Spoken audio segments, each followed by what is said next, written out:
Hey, Hickok 45 with another powerful AR style rifle. This happens to be the Ruger SR762, and the model number ought to be a clue to you, and I'm sure it is, that it's chambered in 308 762 by 51.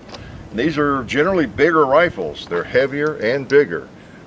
This one is a little bigger, it's a little heavier, but I have to say, of all the AR-10 type ARs I've handled and fired, this one is not too bad. The profile is a little more streamlined, and it's not a 15-pound rifle. So kind of interesting.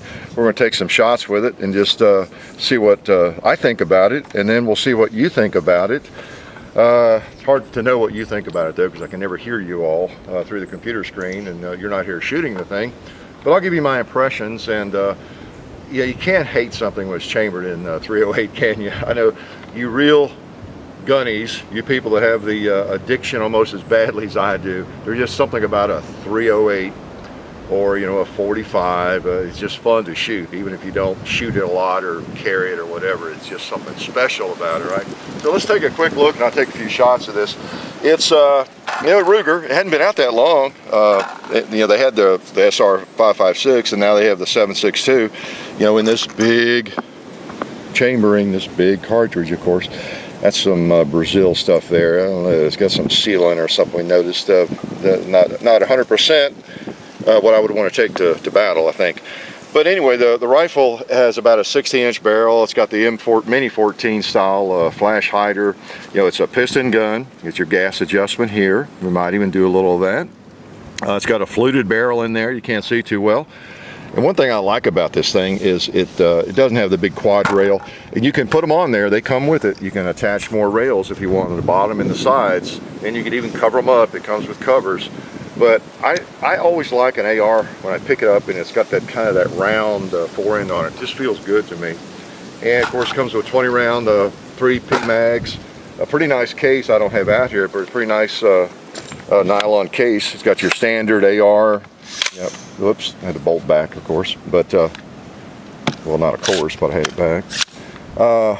You know, stock, there's nothing extravagant about that. But you know, one thing I like about the stock is it comes back further than most of these. It feels good to me. I'm not looking for a pad or an extender for it. So anyway, SR762, let's go ahead and take a couple of shots. We have fired 4 or 5 boxes of ammo with it, mostly PMC, some of this stuff. And we find that they recommend the setting for most general ammo to be on 2 for your gas setting. And we find that works fine with the PMC, at least it has. So let's see if it still does when the camera is rolling, or if the gremlins catch up with us. I was seemed to be shooting left for me. A lot of guns do. I moved the sights a little bit, and I didn't adjust elevation. It seems if I was going to keep it, if it was my rifle, I'd probably move the elevation as well, because I have to hold up a little higher than I like. I'm not going to mess with them too much. This is a new gun, by the way. Donated for our use by the Nashville Gun Shop down in Antioch. We sure appreciate that. And it's a dandy. So far, it's done well. So let's just bring it up here, take a couple of shots. See if I can hit that red plate with it. Chamber a big round. All right, safety is just on one side. It doesn't have a lot of ambi features. You know, it's just standard AR. You notice the right side looks pretty typical of an AR-15, doesn't it? All right, I mean, you got your flash deflector and your little you know, forward assist if you need it. Okay, I can't remember what to call that thing. All right, it's a little windy, so that means I can't hit anything.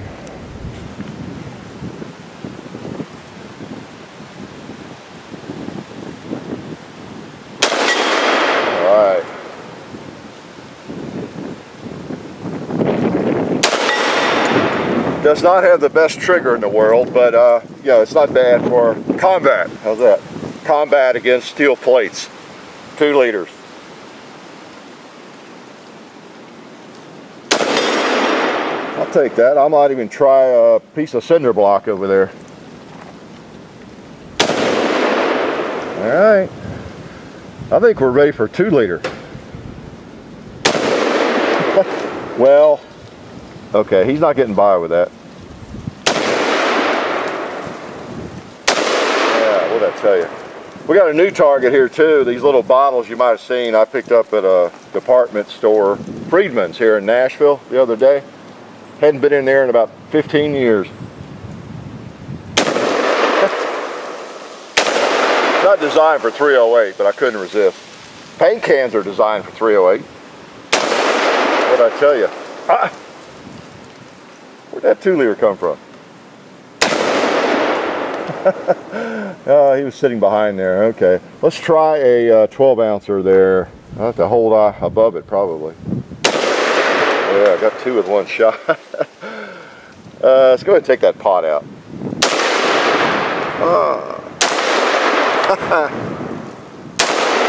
Forgot about that. I was having to use some Kentucky windage because, you know, your lower bore axis is from your sights. Whenever you're shooting this close stuff, got to keep that in mind.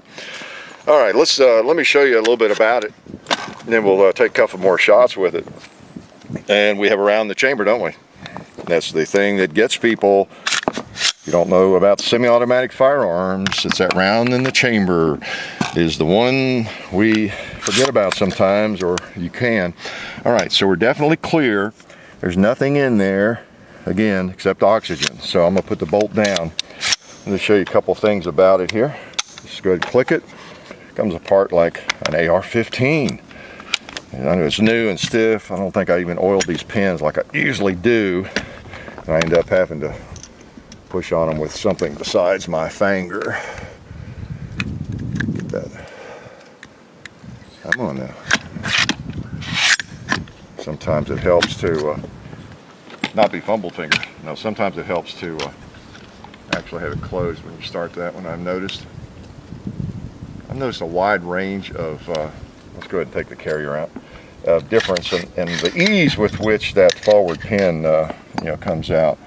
And well, I guess I don't even really have to remove it. I had it out earlier today, actually. Notice the bolt and the carrier is chrome plated, okay?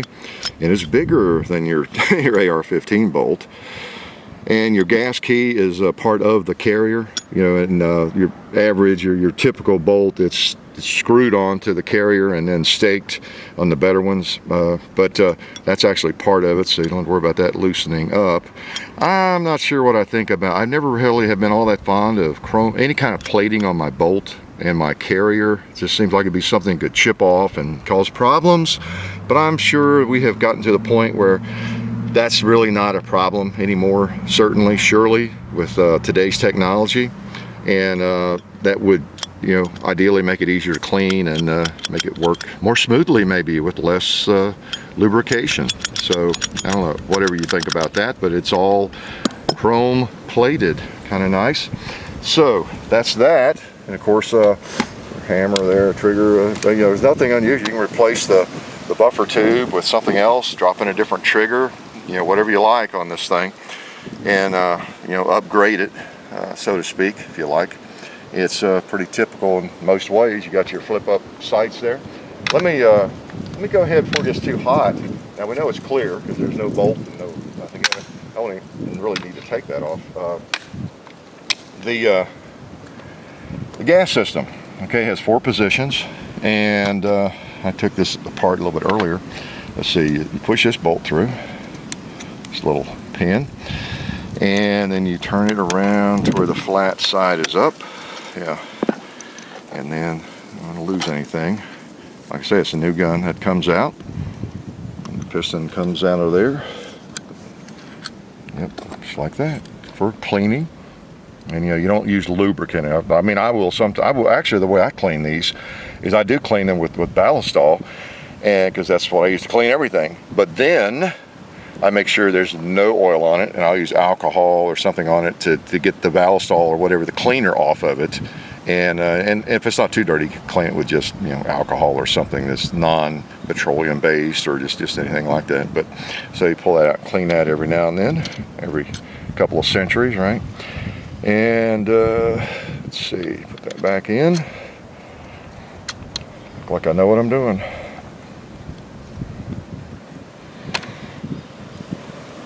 It's the fun part about getting a firearm, a new firearm you've never had in your hand before, and manipulating all these parts on it and figuring out it. I don't try to become a total expert when we do this, but I want to know enough about it to see how it works and to show you a little bit about it. And obviously, if you're thinking seriously about any firearm, you want to really research it and get more information than you get from me or anybody. And I think same kinds of things I do. See what people are saying about it. What's the reliability factor look like on the forums? What are people who own them saying about them? And this hadn't been out that long. I've not heard a lot of negative stuff about it. A lot of people complain about the trigger could be better and that kind of thing. But so far I've not seen a negativity factor out there. There may be something that I'm not aware of. This one has worked. We had a little. I was shooting some of this Brazilian, this CBC. I have shot a lot of this, and it tends to work okay. A lot of people, badmouth it. It seems to work okay if we're just general plinking. And I shot a mag or two of it when I first got the gun in here yesterday, I guess it was, and it did fine and everything. Then I shot some PMC. I'll try that. I had some of that. And I've got some Federal here we'll go to if we need to. And it worked. Then I went back just today, shot some, and went back to this, and it wasn't functioning. So it's kind of interesting. It was not working the bolt. And I don't know if that's because I had gotten it dirty. And that's the advantage of the gas system. Of course, you can change that. So I did that. We may do that here in a minute. I said, well, let's just try that. I just went back to PMC. Well, heck with that. I'm not going to use that stuff then. But then I thought, well, later, let's just try it again and adjust the gas setting. I don't like to mess with gas setting. I like to get something that works and stick with it. And but I tried it and it worked. We put it on 3, wasn't it, John? Yeah, we put it on 3 and it was working. We may try that before we leave here. Okay. So just a little food for thought and FYI there. So now this is some more PMC. All right. Yeah, nice gun. It's really some of these AR-10s have a lot of different kinds of controls and everything, but this really is you feel like you just got your AR-15 with a little extra weight. It's a little heavier, but not as heavy as most of them. Feels pretty good. Your standard operation here, and I kind of like it. I like the feel of it. You might get a little more recoil because it's a little bit lighter, but it's not dramatic. So let's put a round in here and take out a few more of these bad guys. Like what? Put it on fire, and boom. And these guys here need it. Oh man, those propane tanks need a little more ventilation.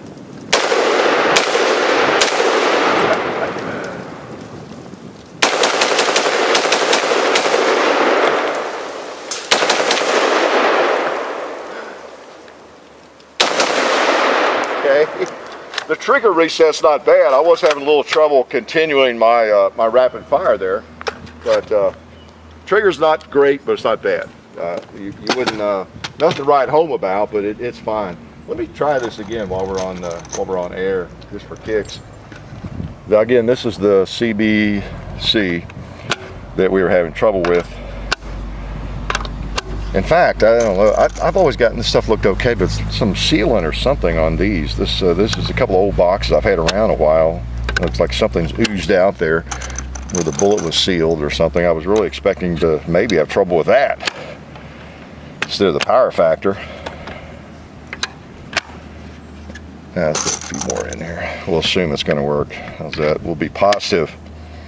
It's nice to be able to shoot anything, and I think you can with this. Just change your gas setting. It's just that I'm not going to go through $300 worth of ammo just to test it really scientifically. Okay, before we load it, let's go ahead. Well, let's take a shot with it where it was. It'll probably work fine now. And you'll think I just made all that up, right?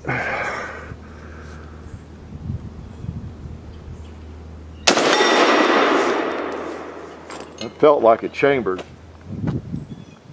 No, it didn't. Okay, now I would normally wait for a good while here on that, thinking it could be a hang fire, and of course it could be, but it's really not, because it's the same thing that was happening. Yeah, there's nothing in the chamber. interesting. It ejected the shell, so it was coming back far enough to eject the empty brass, but not pick up another round. So let's see if we have the same results that John and I had here before you all joined us. We'll put it on 3 and try it again. All right.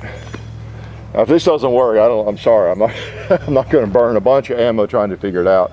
I'll let y'all do that.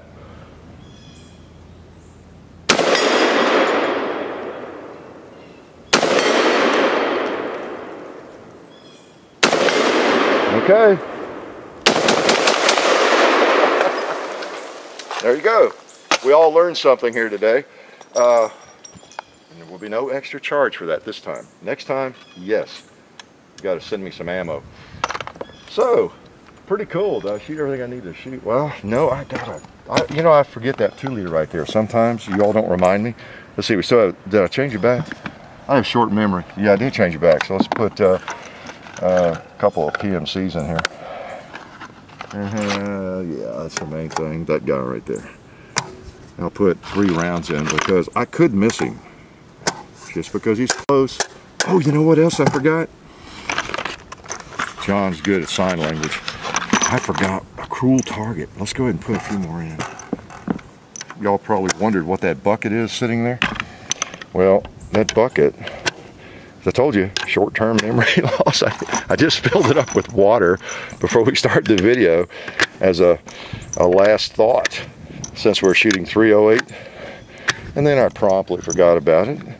I mean, look at all the stuff we have on this range. It's, you know, it's not like some piece of junk is going to jump out at you. There's all kinds of stuff here, right? Okay, I don't really need all that ammo, do I? All right. So, yeah, we got 2 of our best targets here to take out. All right, we got the gas setting back on 2. Let's go ahead and get this guy. And now the bucket. I tried to seal the top as best I could.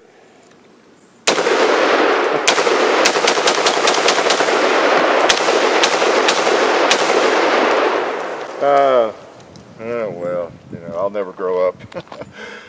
It's just fun to have a nice target when you have a lot of powerful ammo. So 308 762 by 51. You got a really nice forend. I like that. Again, you can make it bigger if you want to. If you want something that, you know, that you can barely reach around, that's fine. You just need to hook something up here. Maybe you could put a rail up there, or just put the whole rail on that side. Whatever suits your fancy. You can buy it, or not buy. Well, you can buy them too, but they come with it. Okay, they are with this gun, as well as the rail covers and 3 magazines. What else you get? Manual and that pretty nice case. It really is. So Ruger's gotten pretty good about the cases they offer with firearms. I have to say, I like the one that came with my little 1022 breakdown. It kind of looks like that in a way, but bigger. Okay, so yeah, nice little 308's got a 1 in 10 twist, by the way.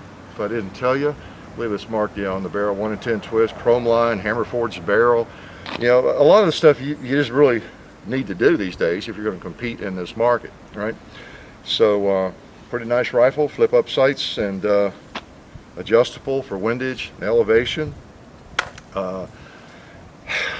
It's fun throwing out these big bullets. So the SR762 is a pretty nice rifle if you're looking for an AR-10 style of rifle. They run for somewhere around 2,000, I think. So not as much as some of them, but still, you know, not maybe the cheapest one you could find. So Ruger. They usually do a good job in what they make. Life is good.